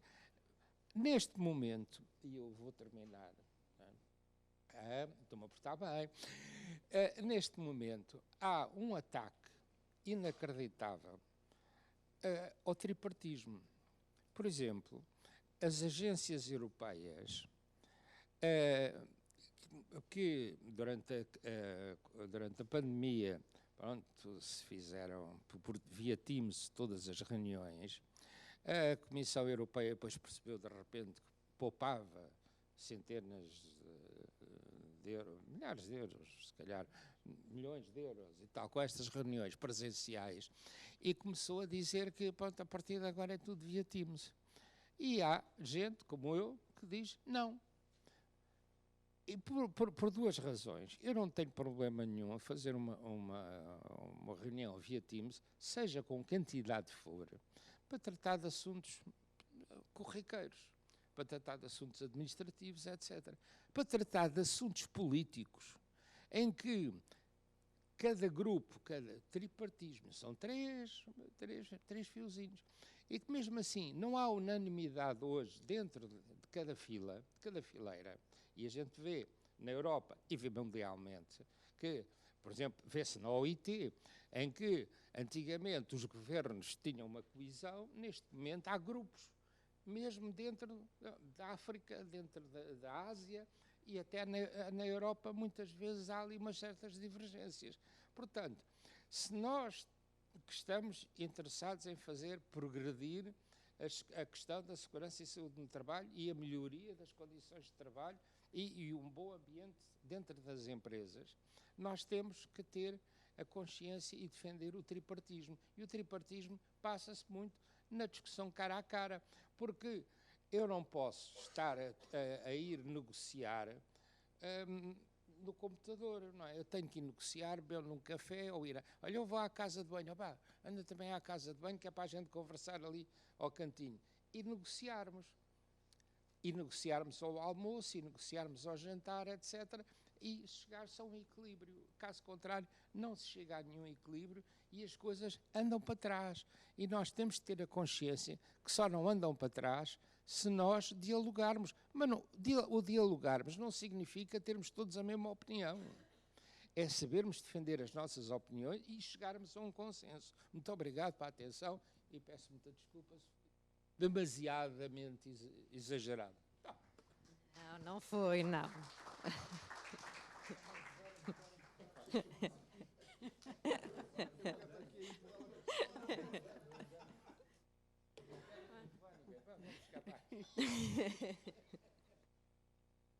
Muito obrigada.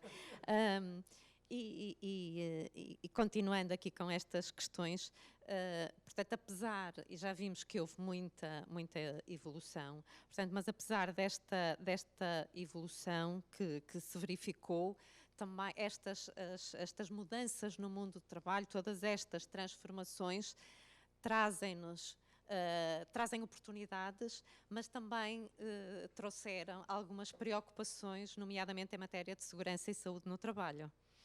Muito obrigada, muito boa tarde. Eu queria agradecer também, em primeiro lugar. Tenho que falar mais alto, eu peço desculpa, eu falo um pouco baixo. Muito boa tarde a todos, eu queria agradecer o convite da ACT para participar nesta celebração do Dia Nacional da Prevenção e Segurança no Trabalho. Em relação à evolução desde 74, essa evolução obviamente foi muito positiva, diminuiu a taxa de incidência dos acidentes profissionais, diminuiu até significativamente.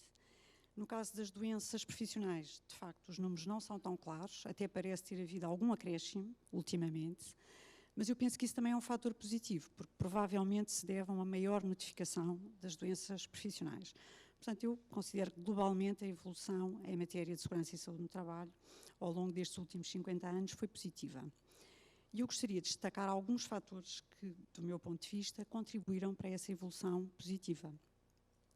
Em primeiro lugar, o primeiro fator fundamental foi o facto de nos termos transformado numa sociedade europeia, democrática, aberta e que cresceu economicamente. Isso fez com que as empresas pudessem investir mais em matéria de saúde e segurança no trabalho, modernizar-se, portanto, tornar este tema mais importante, mais relevante para as empresas. Também ao nível das políticas públicas foi possível haver maior investimento. Portanto, este aspecto para mim foi fundamental. Uma outra área em que também houve evolução significativa foi na legislação. Inicialmente através da ratificação das convenções da OIT, principalmente a Convenção 155 de 1981, e posteriormente, e esse talvez tenha sido o fator, do meu ponto de vista, mais importante de todos, através da adesão à Comunidade Económica Europeia em 1995, em que foi possível transpor para a nossa legislação um conjunto de diretivas com um impacto relevante no nosso quadro legislativo. Depois, outro aspecto que foi muito positivo também do nosso ponto de vista e contribuiu muito para esta evolução foi o diálogo social. Quer o diálogo social tripartido, primeiro no Conselho Permanente de Concertação Social e posteriormente na Comissão Permanente de Concertação Social, peço desculpa, que permitiu a celebração de acordos, o Acordo de 1991 e o Acordo de 2001. E estes acordos previam, por exemplo, de 91, foi o que permitiu a transposição da Diretiva Quadro, foi um acordo que teve um papel muito importante nessa matéria, e o Acordo de 2001 também previa algumas matérias importantes, como, por exemplo, a melhoria do acesso dos sistemas de recolha de dados sobre doenças profissionais e sobre acidentes de trabalho. Por último, o diálogo social bipartido, ou seja, entre associações de empregadores e associações sindicais, também teve um papel positivo, porque os instrumentos de regulamentação coletiva passaram a prever, a adaptar até certas normas aos setores de atividade, por exemplo, a prever algumas matérias com algum interesse, como o funcionamento de comissões de trabalhadores, a participação dos trabalhadores, por exemplo, ou seguros complementares, no caso dos acidentes de trabalho, entre outras matérias. Assim, também o diálogo social a nível europeu foi muito relevante e a CIP tem participado ao longo dos anos também nesse âmbito, quer diretamente, quer indiretamente, através da Business Europe. Portanto, foi nestes aspectos todos, do nosso ponto de vista, contribuíram para que esta situação tivesse melhorado ao longo destes últimos 50 anos. Nós pensamos também que há ainda alguns desafios, e há desafios antigos, e que não se têm a ver com os novos riscos e as novas formas de prestação de trabalho. Há uma situação que consideramos que é muito relevante, é que, de facto, a caracterização do nosso setor empresarial cria algumas dificuldades, porque é constituído 96% por microempresas, como todos sabem, cria alguma dificuldade na aplicação desta regulamentação. Estas empresas têm dificuldades, que são reconhecidas por todos, na aplicação deste enorme e complexo quadro legislativo nesta matéria. Esse é um dos desafios que vamos ter de enfrentar e continuamos a enfrentar. Outro desafio é que também, relativamente aos dados, principalmente das doenças profissionais, de facto é necessária alguma melhoria na recolha e na análise desses dados. É um desafio que permanece já de há longos anos e pensamos que também devia haver alguma melhoria neste aspecto. Por último, quanto às alterações climáticas, que é um dos novos desafios, portanto, dando aqui dois exemplos de desafios antigos e agora desafios novos, eu não vou debruçar muito sobre este tema, porque a doutora Mafalda fez uma exposição bastante exaustiva sobre as alterações climáticas. Queria apenas salientar duas coisas que ela também referiu, mas do nosso ponto de vista são muito importantes, que é mais investigação científica para se, de facto, avaliar quais é que são os impactos das alterações climáticas nos locais de trabalho e nos trabalhadores, e também a importância do diálogo social, principalmente tripartido, porque, de facto, são as empresas e os trabalhadores que melhor conhecem eventualmente os riscos que se venham a colocar nesta área. Obrigada.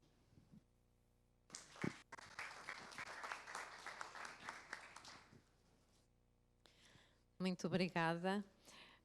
E continuando aqui com as mesmas questões, falamos nas metamorfoses, como chamou o professor João Ariosa, as metamorfoses no mundo do trabalho, nas quais se incluem as alterações climáticas e nos desafios que elas representam para as empresas, e nomeadamente também para os serviços de segurança e saúde no trabalho, com novos riscos que necessitamos de avaliar e de gerir, portanto, novos riscos que necessitam de ser avaliados e geridos, mas estas transformações todas trazem-nos também, podem trazer também novas oportunidades e também, nomeadamente, a nível da segurança e saúde no trabalho, a possibilidade de inovar e melhorar práticas de segurança e saúde no trabalho já existentes, nomeadamente através de soluções tecnológicas. Exato. Doutora Paula, obrigado. Antes de mais, peço desculpa da minha entrada intempestiva, mas acho que é tempo. Acho que entrei às 3h30 mesmo, acho que foi uma coisa fantástica. Boa tarde a todos e obrigado ao convite que foi feito à CTP para este dia tão importante, não só para a população em geral, mas para os agentes das relações laborais em particular. Acho que o diagnóstico está feito. O diagnóstico está feito e eu não me vou debruçar novamente sobre o diagnóstico. Vou falar um pouco do turismo, que o meu colega da CGTP também há de falar de certeza sobre o turismo. Não? Pronto, agradeço então. Mas pode falar. O problema principal está, sem dúvida, na agricultura e nas atividades florestais, porque é o normal, decorre do próprio conceito de atividade no turismo. Temos algo semelhante ao nível do golfe e ao nível das atividades turísticas, embora tenhamos um impacto mais residual do que noutras atividades. E o que é que nós temos que fazer? Temos que realmente olhar para as atividades, para as alterações climáticas como, de facto, uma inevitabilidade. Elas existem, há aí umas teorias negacionistas, pronto, vêm lá dos Estados Unidos e de alguns setores da Europa, mas elas existem, de facto. E temos que ser proativos em relação Depois já falo. Temos que ser proativos em relação às medidas que temos que tomar e aí a ofensiva tem que ser, como disse o Marcelino, tem que ser uma ofensiva tripartida, sem dúvida que tem que ser uma ofensiva tripartida entre parceiros sociais e Estado. Seja com acordos quadros, no primeiro caso, e mesmo nas empresas com estratégias e planos de ação em termos de organização de processos de trabalho. Entendemos, não só em relação a medidas que nos protejam das alterações climáticas, mas a medidas que nos protejam no sentido de melhorar o que se passa ao nível de saúde e segurança do trabalho, que existem uma série de medidas que deverão ter que ser levadas a cabo exatamente com o auxílio do Estado ou com a colaboração do Estado e dos parceiros sociais, que é o estímulo da economia e do emprego ao nível de políticas orçamentais ativas, sistemas fiscais favoráveis, crédito e apoio financeiro a setores específicos, apoio a empresas, empregos e rendimentos através da aplicação de medidas de manutenção de empregos, de concessão de benefícios financeiros e fiscais ou outros às empresas, e a promoção de contratação coletiva, que é essencial, em diversas áreas das relações laborais. Assim, conseguimos melhorar a formação dos trabalhadores e dos empregadores, seja ao nível das alterações climáticas, seja a outros níveis. Entendemos com isto que o diálogo social, de facto, é a pedra angular de toda esta atividade, sendo importante que o Governo promova esse diálogo social, não envolvendo apenas os parceiros, mas ouvindo-os, que é uma coisa que às vezes não acontece. Depois, falando da tecnologia, que foi o que me referiu, a tecnologia, de facto, pode ter um papel fundamental da saúde e segurança no trabalho na adaptação às alterações climáticas. Podem ajudar a monitorizar os riscos, podem ajudar a gerir os riscos relacionados com o clima, sobretudo, com os climas e não só, e com, o engenheiro poderá dizer melhor que eu, com o que se passa ao nível de pesticidas, com o que se passa, a tecnologia é essencial aí. Enquanto a inovação também pode conduzir a novas formas de proteção da segurança no trabalho. Depois, aqui para o ACT será importantíssimo, deverão ser efetuadas ações de prevenção, deveremos estar ligados à academia e aqui ao nível da tecnologia, que poderão promover ações de sensibilização, de promoção e formação junto das empresas, visando a substituição do que é perigoso por aquilo que é isento de risco, e ações de formação também com os trabalhadores, não só com as empresas, mas também com os trabalhadores, e o ACT é fundamental nisto. Aqui, novamente, é uma coisa que nós no Conselho falamos muito, é olhar um bocadinho para a prevenção, menos para a inspeção, que será importante a todos os níveis.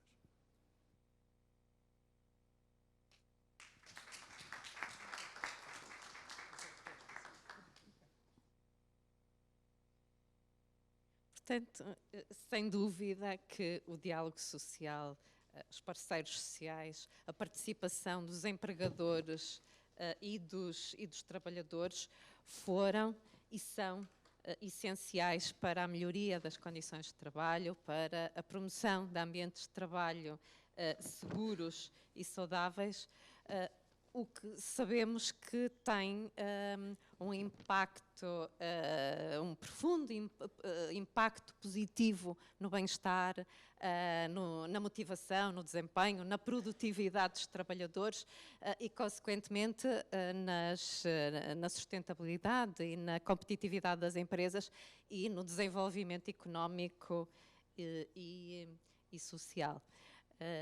E passo-lhe agora a palavra. Obrigada. Eu percebo o teu dilema, muitas questões e nós alguns ao lado, não é?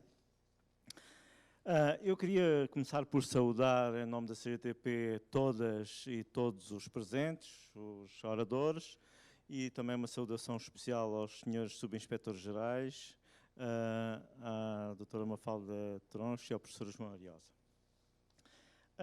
E dizer que nesta área da segurança e saúde no trabalho, historicamente sempre houve, com algumas nuances nos últimos anos, mas sempre houve um grande consenso entre todos os parceiros sociais, sejam eles da área laboral, sejam eles da área empresarial. Portanto, nesse aspecto, nos últimos anos houve uma outra confederação patronal que se foi desviando desse consenso em matérias como a ação efetiva, mas penso que aquilo que é importante salientar e que o representante da CCP, o Marcelino Pena da Costa, sempre abordava nas suas intervenções, mas hoje parece que ficou aquém disso, é de que há que criminalizar quem não cumpre as regras e a legislação de segurança e saúde no trabalho, porque está a competir de forma, a concorrer de forma ilegal com as empresas que cumprem.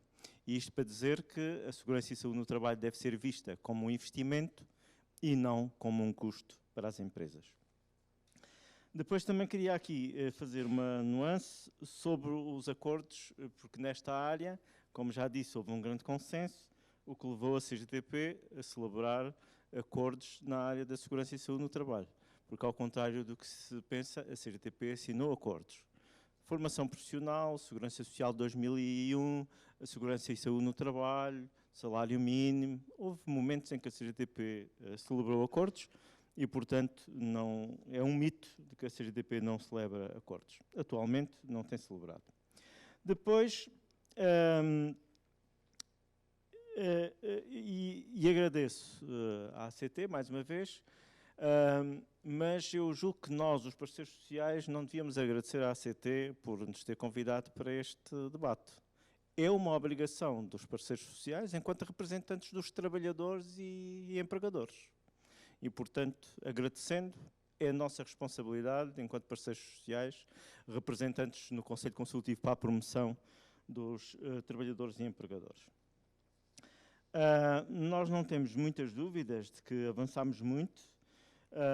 Não vou fazer o historial daquilo que avançámos, mas queria aprender-me com aquilo que nós avançámos e depois, nos últimos anos, principalmente a partir do momento da Troika, regredimos. E que nos últimos anos tem havido, de parte do poder político, dos governos anteriores, erros e omissões políticas que colocaram em causa muitas das ações e políticas públicas na área da segurança e saúde no trabalho. Desde logo na área da formação dos representantes para a segurança e saúde no trabalho. São essenciais para a melhoria das condições de segurança e saúde no trabalho nos locais de trabalho. Fundamentais a avaliação dos riscos profissionais. Devia ser uma das políticas públicas que qualquer governo deveria promover e ter no centro das suas políticas públicas, porque a avaliação dos riscos, a correção com medidas para esses riscos, leva a que possamos construir locais de trabalho mais seguros e saudáveis. E leva ao combate aos acidentes profissionais e às doenças profissionais. A avaliação de riscos, a prevenção dos riscos, leva a esse combate, que é uma das áreas que as empresas, mas hoje vimos aqui que os representantes empresariais pouco falaram do assunto, mas poupa a prevenção em segurança e saúde no trabalho, poupa milhões e milhões de euros, tanto às empresas como ao Estado. E, portanto, é por isso que nós afirmamos que a SST não é um custo, é um investimento. E esta formação dos representantes para a segurança e saúde no trabalho era possível porque, havendo a eleição dos representantes para os trabalhadores, para os representantes dos trabalhadores em segurança e saúde no trabalho, havia formação, primeiro sensibilização e depois a seguir formação pelo movimento sindical, havia estudos, havia trabalho que se desenvolvia a partir ao abrigo do Programa Operacional de Apoio à Promoção da Segurança e Saúde no Trabalho, o PROAP, que era o programa que dava sustentabilidade às políticas públicas na área da segurança e saúde no trabalho. E todo este programa foi por água abaixo, falta de empenho do poder político, mas também, deixem-me dizer, na distribuição do orçamento no âmbito da ACT, das 3 vertentes que a ACT tem como fonte do seu orçamento, da segurança social, o orçamento de Estado e as coimas, podia haver uma distribuição pelo orçamento que levasse a que fosse criada uma verba para o PROAP. O segundo apontamento que vos queria deixar tem a ver com esta sessão.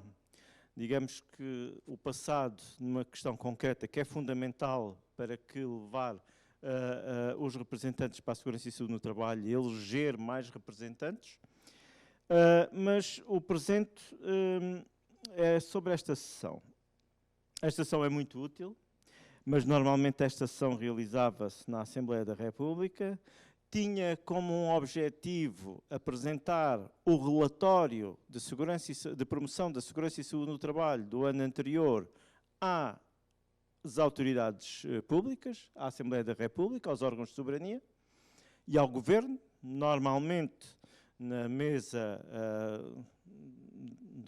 desta sessão estava sempre um secretário de Estado e, portanto, da área do trabalho, que tinha a tutela da segurança e saúde no trabalho, e, portanto, essa sessão foi sendo desvalorizada e, ao ser desvalorizada a sessão, acontece que desvalorizamos também a área da segurança e saúde no trabalho. Portanto, o desafio que eu coloco à ACT, que certamente não serei eu a estar aqui neste papel no próximo ano, portanto, o desafio que vos coloco é que se trabalhe com a tutela, com o Estado, com o Governo, no sentido que a sessão volte aos âmbitos normais, que seja realmente da apresentação do relatório de segurança e saúde no trabalho, da promoção do ano anterior, que ainda não foi enviado aos parceiros sociais este ano, que se faça esse trabalho, porque é assim que nós podemos dignificar a segurança e saúde no trabalho, e a entrega aos órgãos de soberania do relatório valoriza a área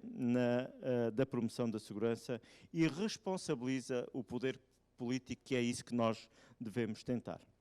Um terceiro apontamento sobre o futuro, então, e sobre o futuro, sobre as inquietações que o relatório da OIT, publicado a propósito do Dia Mundial da Segurança e Saúde no Trabalho, nos traz.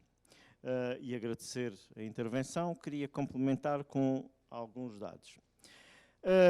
Diz-nos o relatório que mais de 70% dos trabalhadores em todo o mundo estão expostos a riscos ligados às alterações climáticas. Diz-nos o relatório que os trabalhadores, especialmente os mais pobres do mundo, são os mais vulneráveis aos fenómenos extremos, como as ondas de calor, secas, incêndios florestais e furacões. E aponta-nos alguns riscos que nós precisamos de estudar e precisamos estar atentos. Aponta-nos o risco do calor excessivo, entre outros setores, eu saliento pela importância no país, em Portugal, o setor da agricultura e da construção civil, que foi referido. Aponta-nos os raios ultravioletas e, entre os outros setores, os mesmos, agricultura, construção civil, mas também nos aponta os trabalhadores ao ar livre. E estes setores, nestes dois riscos que aqui se nos colocam, São setores de atividade com uma mão de obra muito significativa de trabalhadores em Portugal, estrangeiros, também muitos deles já. Recordo que há estudos que apontam para que daqui a 5 a 10 anos, 25% da mão de obra em Portugal poderá ser composta por trabalhadores imigrantes. E isto é um desafio, porque sabemos que os trabalhadores imigrantes são aqueles que estão menos protegidos, principalmente nestes dois setores. E é um desafio para os sindicatos, para os próximos anos, tanto em termos de organização como em termos de contratação coletiva. Mas é também um enorme desafio para a Autoridade das Condições de Trabalho, seja na área da promoção da segurança e saúde no trabalho ou na ação inspectiva. Um terceiro que nos é apontado, um terceiro fenómeno, são os fenómenos meteorológicos extremos, em que aponta os bombeiros, a proteção civil em geral, e nós conhecemos os incêndios de 2017 e 2018. Aponta também os serviços de limpeza urbana, onde mais de 2 milhões de trabalhadores em todo o mundo morreram face a este fenómeno. A contaminação do ar, também para os bombeiros, trabalhadores ao ar livre, onde mais de 850 mil mortes ao ano têm acontecido. A questão que nos colocamos sobre estas matérias é que nós precisamos também de estudar em Portugal quais são os impactos das alterações climáticas que estamos a ter no nosso mundo do trabalho. Depois as doenças em função das transmissões vectoriais ou de vírus, transmissões parasitárias, onde aqui podemos incluir o Covid-19, mas o relatório da OIT aponta-nos a dengue, a malária e outras doenças. Afeta trabalhadores de vários setores, quer estejam em contacto com a natureza, quer as pessoas. E, por fim, os produtos agroquímicos. Eu, há pouco, quando ouvia o representante da CAP colocar a questão que a ACT esteve a fiscalizar a sua propriedade agrícola, eu espero que a ACT agora volte lá e verifique que todos os pontos que foram apontados estão resolvidos, porque... muito bem. E dizer isto porquê? Porque muitas vezes, e aqui na agricultura, nas indústrias químicas e na silvicultura, há mais de 300 mil mortes ao ano nesta matéria, e resulta de mortes, mas atenção, porque do ponto de vista cancerígeno, qualquer problema relacionado com os químicos, só ao fim de 20 anos é que terá repercussões junto desses trabalhadores e, portanto, na agricultura é realmente um dos locais de trabalho, um setor com grande incidência de problemas em função dos produtos agroquímicos. E, portanto, para finalizar, eu diria que há um enorme trabalho a fazer, desde logo pelos sindicatos, na organização destes trabalhadores, na defesa dos seus direitos e interesses, na proposta para a concepção de políticas públicas que adaptem a legislação do trabalho, que melhorem a legislação que regula a segurança e saúde no trabalho.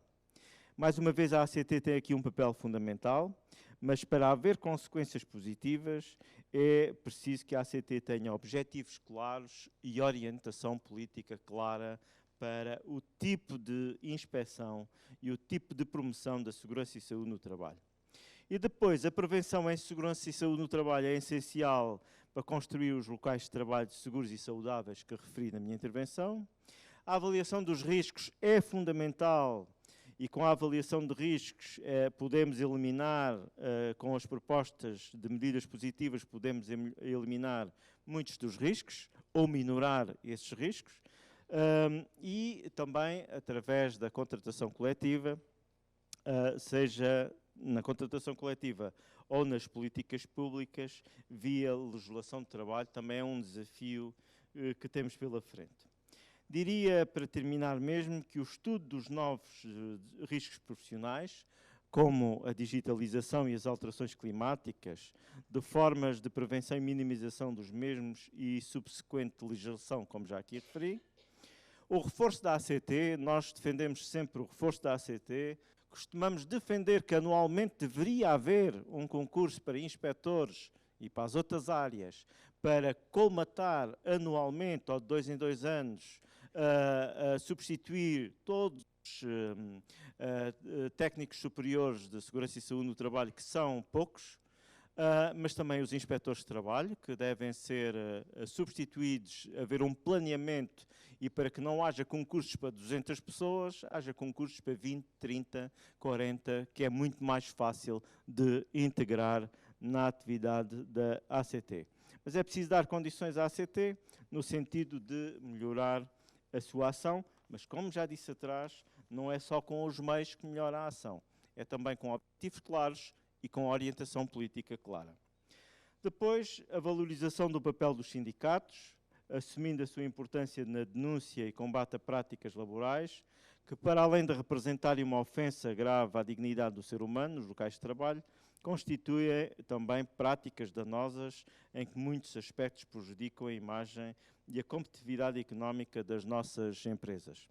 O reforço da participação dos trabalhadores nos locais de trabalho, através da valorização do representante dos trabalhadores para a segurança e saúde no trabalho, e a articulação da atuação da ACT com o Ministério Público. Nós temos defendido que os empresários que, e tomem nota que eu digo empresários, não digo patrões, os empresários ou empregadores que não cumprem com a legislação do trabalho e que reiteradamente violam a legislação da segurança e saúde no trabalho, que reiteradamente têm nos seus locais de trabalho, nas suas empresas, acidentes de trabalho, quer sejam vítimas com problemas físicos ou quer sejam mortos, estes empregadores, estes empresários têm que ser sancionados pelos tribunais portugueses. A valorização da contratação coletiva, como disse, como um direito fundamental e instrumento essencial também na defesa da segurança e saúde dos trabalhadores, e como costumamos dizer muitas vezes na CGTP, porque foi o tema de uma campanha de segurança e saúde no trabalho que realizámos em 2010, a prevenção é a solução.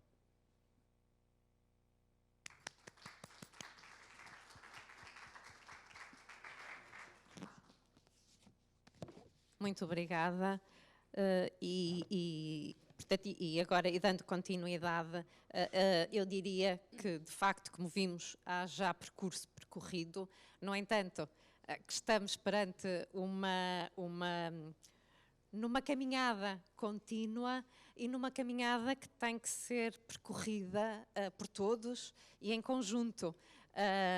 Os empregadores, os trabalhadores, portanto, os serviços de segurança e saúde no trabalho, técnicos de segurança, os médicos de trabalho e, sem dúvida, os parceiros sociais. Muito obrigada. Muito obrigada, doutora Paula, por me ter dado a palavra. Eu já desisti de preparar as intervenções porque, quer dizer, neste aspecto não sou muito abonada, porque se é pela ordem da organização, sou das últimas, se é também pela ordem alfabética, também fico pelo último lugar, portanto não tenho grande hipótese, já desisti de lutar contra isso. No entanto, acaba por, todos os meus colegas, parceiros sociais, acabam por ir esvaziando, não é, alguns pontos que eu também tinha pensado aqui em partilhar convosco. No entanto, sendo que para nós, movimento sindical, e como também o Fernando Gomes também reforçou, e também os meus colegas que me antecederam das entidades empregadoras, hoje este dia para nós é muito importante. É um dia, acima de tudo, em que nós prestamos homenagem aos trabalhadores que perderam a vida e aos trabalhadores que foram vítimas de acidentes de trabalho graves, acidentes de trabalho e doenças profissionais. Pensarmos o que é que faremos daqui para a frente é importante, mas é importante que estes trabalhadores, e eu fui buscar estes dados ao site da ACT, e tenho pena que ninguém disse este número. Estes 135 trabalhadores morreram em 2023. enquanto estavam a exercer a sua atividade profissional. Isto envergonha-nos. Tivemos menos 2 do que em 2022, no entanto, 50 anos depois de Abril, 50 anos em liberdade, ainda temos, naturalmente que os números serão muito melhores agora do que eram há 50 anos atrás, mas temos 135 trabalhadores que não regressaram a casa depois de terem saído para trabalhar, para ganhar o seu sustento, para levar o seu ganha-pão para casa. Portanto, eu acho que esta homenagem é sentida, é mais do que justa, e estes trabalhadores, para eles, para a família deles, não há reparação possível. Portanto, enquanto estes valores, estes dados se mantiverem com estes números, acho que nós, enquanto sociedade, nós, enquanto representantes dos trabalhadores, mas nós, enquanto sociedade, não podemos ficar tranquilos nem quietos. Entrando ou não entrando, porque para mim o tema fundamental do dia de hoje é este mesmo, se querem que vos diga com muita honestidade, mas indo ao encontro do tema escolhido pela OIT, e também já não está connosco o Dr. João Ariosa, também gostei muito da apresentação que fez e do contraponto que fez dos 50 anos que vivemos em liberdade. Algumas preocupações, algumas já foram explanadas, como disse, algumas preocupações que vou tendo, ou que vamos tendo. Desde logo, as alterações climáticas já estão aí há algum tempo. E eu já tenho manifestado esta preocupação há muito tempo. Porquê? Porque eu acho que o mundo do trabalho entrou muito tarde nesta discussão. O que é que eu quero dizer com isto? Nós, em 2015, o primeiro-ministro de então, o Dr. António Costa, e bem, comprometeu-se que nós, enquanto país, teríamos condições e capacidade para fazermos o necessário para as reduções dos efeitos de estufa que nos comprometemos na COP de 2015.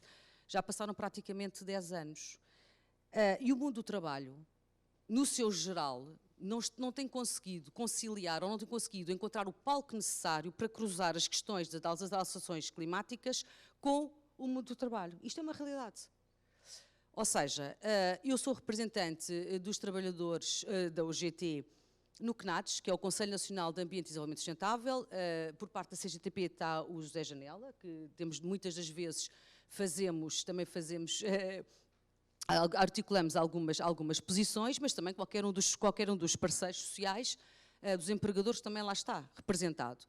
E temos falado imensas vezes com os representantes entre nós que não é fácil algumas das ideias muito beneméritas e que nós até podemos apoiar enquanto sociedade civil, mas não há preocupação em perceber o que é que vai ser do mundo do trabalho com estas alterações, tanto na adaptação quanto na mitigação.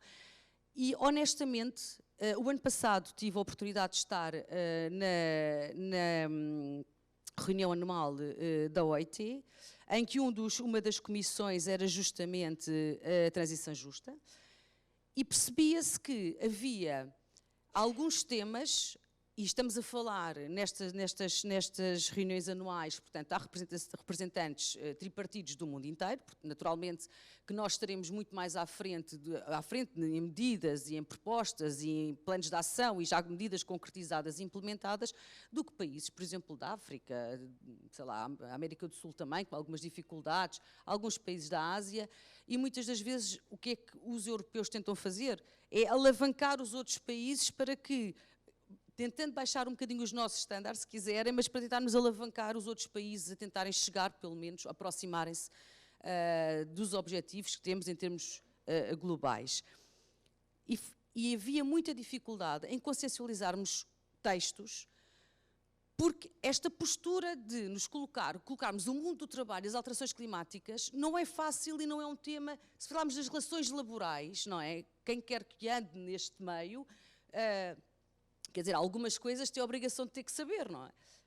Mas juntar estes dois mundos não é fácil. E, como dizia, por exemplo, no Conselho Nacional, que não é um palco próprio das relações de trabalho, às vezes nós tentarmos fazer entender aos outros conselheiros que aquilo para nós é complicado, também não é fácil. E já tivemos que, entre aspas, apoiar-nos em algumas vezes, conselheiros dos parceiros sociais, porque os outros conselheiros não percebiam. Eu posso dar um exemplo, por exemplo, do turismo. A dada altura, o ano passado saiu um estudo sobre a questão do impacto, do adiamento do aeroporto, da localização do aeroporto.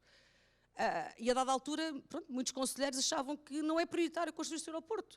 E a dada altura tínhamos o turismo, mas vocês não têm noção o que é que isto significa para a economia portuguesa, e quase que ficou isolado, teve o apoio solidário dos outros representantes dos parceiros sociais, quer dizer, cada um defendendo a sua dama, mas percebendo que não é fácil adaptar estes dois mundos, um ao outro, e para além disso, conseguirmos também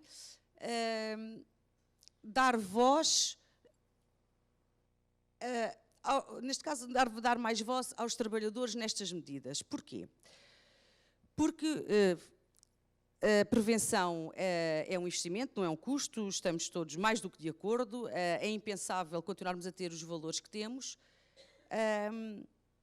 mas quem sofre, na realidade, acabam por ser os trabalhadores. E nós mesmo até em termos europeus, temos países nórdicos, onde, quando, por exemplo, caem aqueles nevões brutais em que não podem mesmo trabalhar, é descontado dia de trabalho ao trabalhador. Portanto, não há responsabilidade da entidade empregadora, não há condições de exercer a atividade, sobretudo na construção civil, portanto, e esse dia de trabalho é retirado aos trabalhadores. Nós mesmo, em termos de grupo da Confederação Europeia de Sindicatos, temos discutido bastante também estas questões, para tentarmos conciliar a melhor forma e tentarmos tirar exemplos adaptáveis a Portugal. Agora, também era importante que houvesse um estudo, à semelhança do estudo que a OIT publicou, mas para a nossa realidade. Para a nossa, e agora? Um diagnóstico vai estando, mas se calhar está um bocadinho em retalhos. Temos que ir buscar um bocadinho aqui, um bocadinho ali. Posso-vos dizer, por exemplo, que a Médis já publicou um estudo sobre o impacto das alterações climáticas na saúde dos portugueses. Portanto, a Médis já teve esta preocupação de fazer este estudo, e inclusivamente o investigador responsável é a doutora Luísa Schmidt, que acho que todos reconhecem o trabalho que tem vindo a fazer ao longo dos anos. Portanto, a área da seguradora está preocupada com isto. E nós temos vindo, pois com certeza, e os seguros, e nós temos estado, talvez a perder um bocadinho de tempo. É claro que o mundo do trabalho tem tido alterações muito grandes. Era impensável, se calhar há alguns anos atrás, vermos o que acontece com a uberização, como foi aqui referido. Ou seja, as tecnologias ao serviço do homem, e a dada altura estamos a ser escravos da tecnologia que produzimos, porque neste contexto é isto que acontece. De facto, é sui generis, mas infelizmente e há bem pouco tempo houve uma greve do Uber, e eu tinha vários colegas, amigos meus, já estavam aflitos porque queriam fazer pedidos, e hoje o Uber não está aí, estão de greve, e a Uber já faz greve. Era assim um bocadinho. A Uber fazer greve, os trabalhadores da Uber fazer greve, era uma coisa, assim, os outros todos podem, os da Uber não podiam. Portanto, depois temos assim também na própria sociedade, às vezes o respeito que se tem por estes trabalhadores que estão a tentar ganhar o seu salário, e que, para além do estigma que todos reconhecemos, depois também há esta questão de que eles não podem fazer greve, ou não devem, é um sacrilégio ter esse direito. Gostava de deixar algumas preocupações, para além desta em concreto. Acho que era fundamental, e reforço, que começa a haver mais interligação nestas duas realidades, porque senão, porque todos pagamos as alterações climáticas, mas o mundo do trabalho pagará muito mais do que tudo o resto. Contraponto com a história que às vezes se diz que o ar é de todos, o ambiente é de todos, porque o ar é de todos, é verdade. Mas o mundo do trabalho sofrerá naturalmente muito sobre isso, as empresas e os trabalhadores. Preocupações em cima da mesa, e não retirando as mais antigas. Temos um novo governo em funções, está inscrito no programa de governo que pretende fazer um acordo sobre segurança e saúde no trabalho, portanto plurianual. Estamos com alguma expectativa para perceber se será assim ou como é que será. Também estamos à espera que o livro verde da segurança e saúde no trabalho também seja publicitado, e perceber quais são as conclusões, até para podermos eventualmente contrapor ou contestar.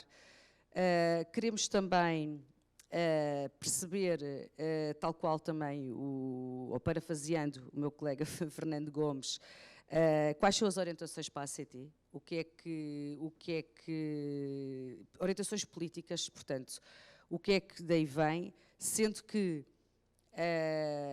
nós há uns anos atrás vimos o que é que na altura não era a AD, mas era a PAF, acabou por fazer, em posições da Troika e outras talvez não, à segurança e saúde no trabalho.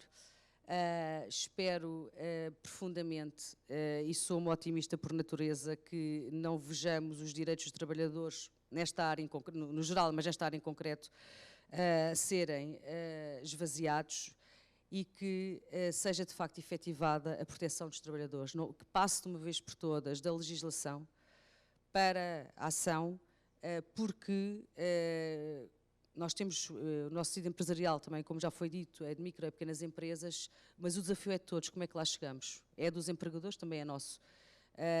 E qualquer um que fique para trás, para nós é uma perda irreparável. Muito obrigada.